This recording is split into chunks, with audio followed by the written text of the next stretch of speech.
As a young child, Robert had a habit of falling down a lot. It happened mostly when he was playing, but often he would simply seem to trip and fall down. His parents were concerned, but figured it was probably just really lacking in coordination. One day, Robert fell while playing at the playground and got a bad cut on his leg. His parents decided to take him to the doctor and ask about his clumsiness. The doctor considered some sort of developmental delay, but also knew about muscular dystrophy and recommended testing be done. After the testing was complete, it was found that Robert was missing exon 51 in the dystrophin gene. He was diagnosed with Duchenne muscular dystrophy. At the time, he had no idea that his life would be changed forever. Many children with DMD have some sort of cognitive impairment. Robert, however, developed normally in that regard, and even scored well on his tests, his parents calling him a deep thinker. Unfortunately, his habit of constantly thinking things over, combined with the effects of the steroid medication he'd been taking since childhood, and the process of becoming a teenager, made Robert particularly vulnerable to depression and irritability. His teacher said he tended to spend every lunch alone, watching kids play on the basketball court. Kids that he had used to play basketball with at recess when he could still move around. When his mom would come to pick him up from school, he would get self-conscious about having to be helped into the car. And when she would ask him how his school went, the answer was always, without fail, "It was all right."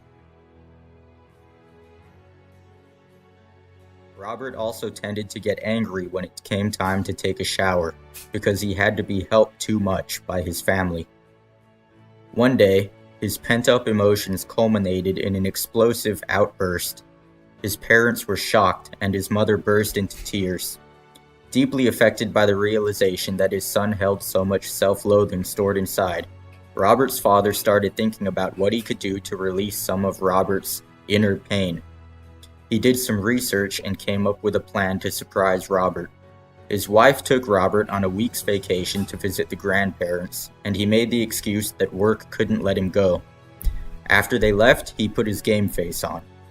Robert's father was a very handy man, and during the week his wife and child were gone, he made some big renovations to the bathroom. A lowered countertop, to make it more convenient to Robert, an electronic toilet razor that didn't require any arm strength to use, a wall-mounted tub transfer bench to make it easier for Robert to get into the shower. And the shower was the most dramatic change of all.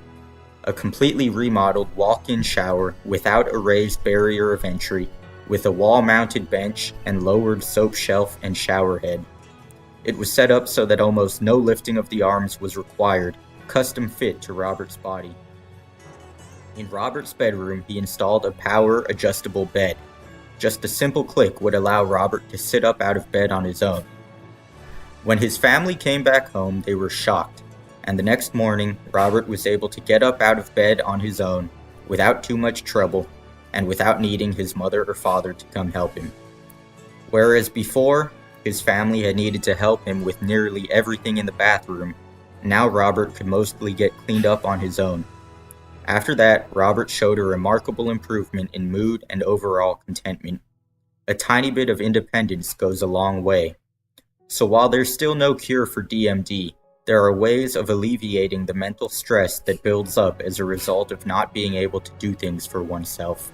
And as Robert gets older and his arms get even weaker, he may have to start taking more help from his family.